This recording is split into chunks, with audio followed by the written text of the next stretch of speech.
Past, present, future tayo. So, past, present, future. Hindi lahat maka-resonate dito, okay? Takes what resonates and leave the rest. Pwede tong vice versa. And this is a timeless reading.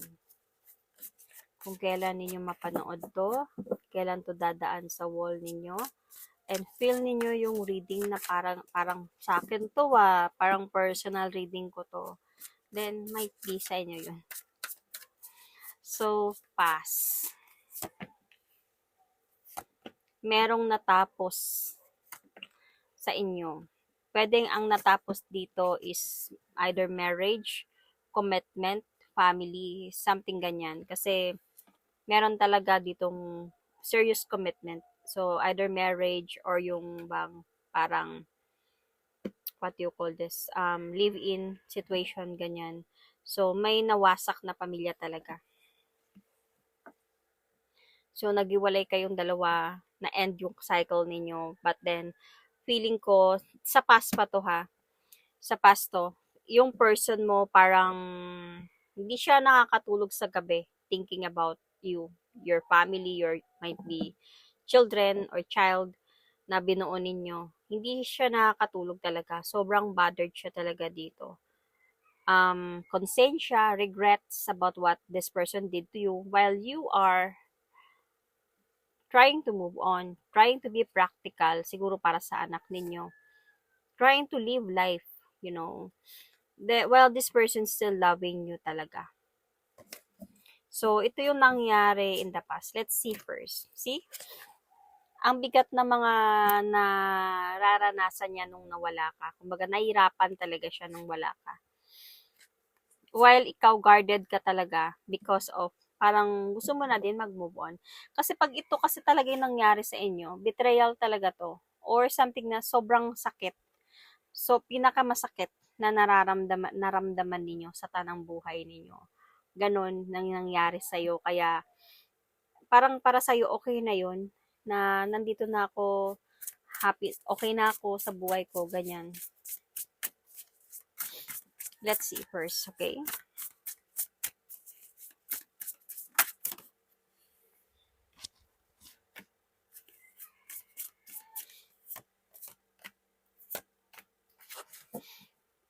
Naging imbalance pala talaga yung pagsasama ninyong dalawa. I think ang dahilan talaga dito is yung hindi siya nakafocus. Dumating sa point na hindi na siya nagka-focus sa connection ninyo or pamilya ninyo.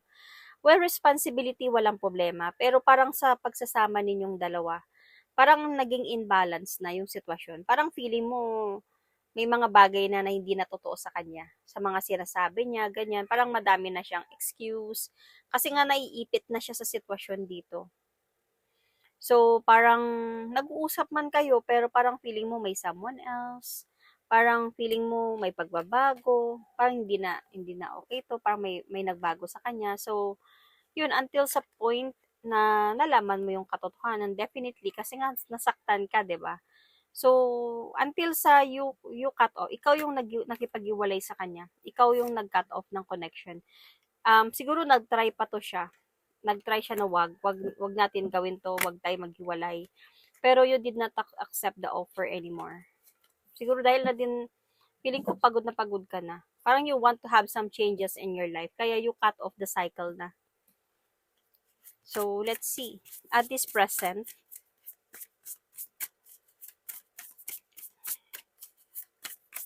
so, possible, you or your person might be a Libra, or Gemini, or Aquarius. Okay? Air signs. So, at this present,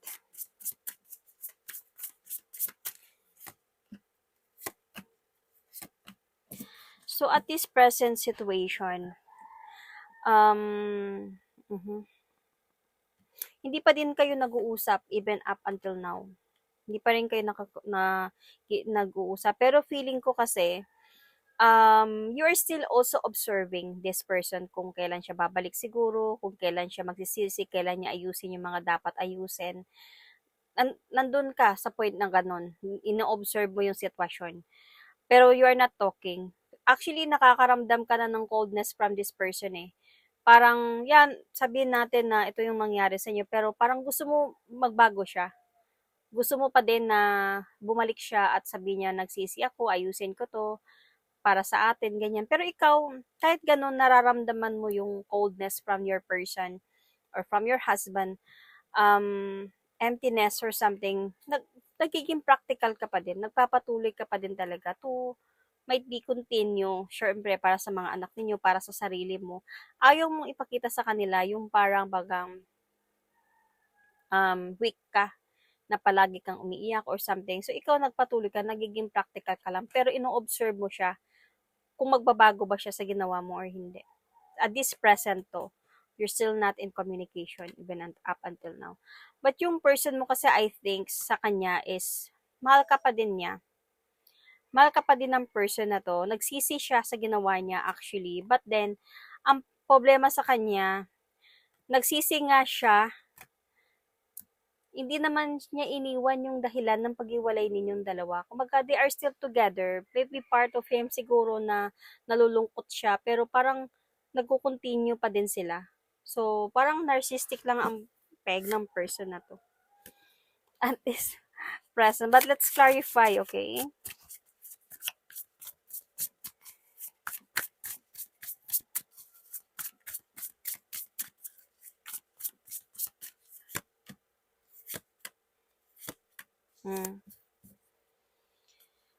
So, yung nararamdaman mo nga yung emptiness, yung coldness from this person, I can see here kasi na itong person mo may mga problema din kasi siyang pinagdadaanan. Kumbaga para sa kanya, siguro karma na din yun. um, para sa kanya, hindi mo na siya gagawa ng way or hindi mo na siya babalik. Though nagsisisi na siya, hindi mo na siya babalik kasi parang gusto niya siguro ayusin muna yung mga problem niya sa side niya at saka na siya bumalik kung ayos na. Kumbaga, wala nang issue or something ganyan. Kasi itong person na to is parang naka-hold on pa din naman siya sa inyo, sa'yo, sa pagsasama ninyo. As a point lang na um, hindi pa siguro siya makapag-decide. Or sabihin natin na desidido naman siya na gusto niyang bumalik, kaya lang sa problemang mga pinagdadaanan niya ngayon na mabigat, sabi ko nga baka karma, eh, hindi niya nagagawa na bumalik dahil nga siguro busy siya, paano problema, ano bang problema niya. So parang, pero alam niya alam niya na babalik pa din siya sa'yo. Alam niyang gagawin niya pa din yun, especially nga may anak kayo. So, may responsibility siya sa anak ninyo. So, I think this person is just talking, checking out, kumusta na kayo, ano nang nangyayari. Alam niyang isang araw, aayusin niya din to. Alam niya yun. Pero sabi ko, hindi pa siya gagawa ng way ngayon. Kaya nga wala pa kayong communication. Is dahil sa mga pinagdadaanan niya. Ano ba yung dito, challenge sa situation ninyo?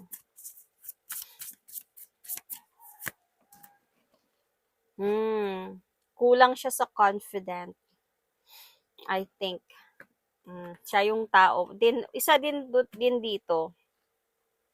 dito is yung parang masyado siyang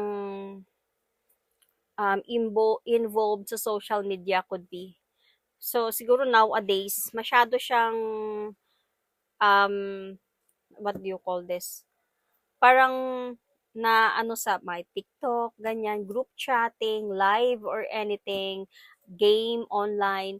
And nakakakilala kasi siya ng mga iba-ibang person doon, nakakakilala na may message siya, might be inbox or whatsoever, na pa siya doon sa mga ganyan, nawiwili pa siya, nawili talaga siya. So, ito yung naging challenge dito, na naiisip ka niya, may pagsisisi sa kanya. Kaya lang, hindi siya gumagawa pa ng paraan dahil nga dito din sa pagiging ganito niya. Might be your person is like someone na easy-go-lucky, wishy-washy, parang ganyan na tao. Hindi siya yung lalaki or babae na someone na parang family-oriented. Parang pamilya, anak, trabaho, bahay, ganyan. Siya is nawiwili pa siya sa mga social medias, mahilig siya siguro mag-live, mahilig siya mga ganyan, kaya natutukso. So, let's see about your hope.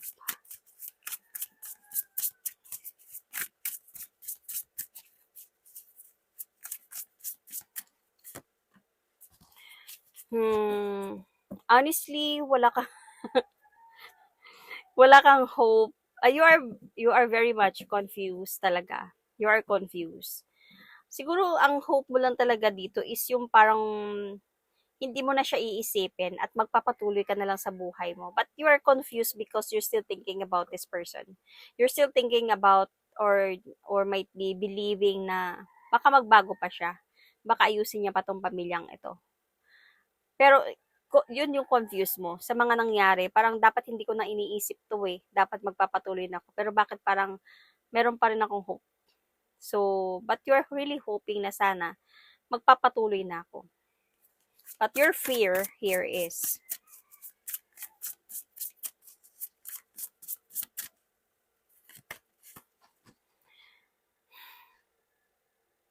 so your fear here is, um, paano pag bumalik siya? Paano pag na-realize niya na? Paano pag this time maayusin niya na? So, anong gagawin mo? So, yun yung parang, bakit fear mo to? Kasi gusto mo na magpatuloy, gusto mo na mag-move on, gusto mo na yung magkalimutan na lang kayong dalawa. Parang yun yung gusto mo, hindi mo na naman siya kinukulit, wala ka ng pakialam. So, parang siguro yun din yung fear mo na paano pag bumalik siya and nasanay ka na ng ganito na okay na yung life mo. May a bit fear ka ba din about that, of course. Lalo na pag may mga anak kayo, syempre hindi lang naman desisyon mo, isipin mo din yung desisyon ng mga anak mo. Depende kung yung mga anak mo is like, ayaw na din sa kanya dahil sa mga ginawa niya. So, yung future dito. So, you or your person might be dealing with, you or your person could be Virgo, Pisces, so I said Libra earlier, Aries, yun. Ano ba to? Ano to? Yun. Okay? Sun, Moon, Rising, Venus. So, in the future,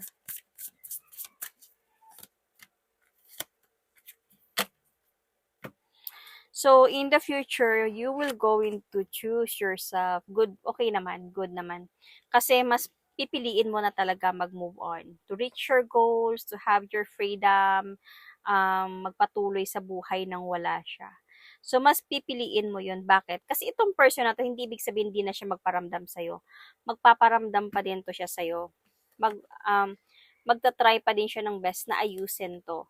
Ang problema lang kasi dito, itatry niyang ayusin to, pero may nakikita pa din kalokohan, cheating. So, parang literal na cheater yung person mo.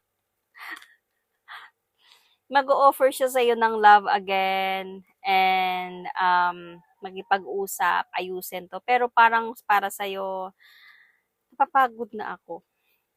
Napapagod na ako mag-antay kung kailan ka magbago. Kasi, even sa ganun, parang hindi siya consistent sa mga sinasabi niya, hindi siya sincere, hindi siya consistent, hindi siya sincere sa mga sinasabi niya.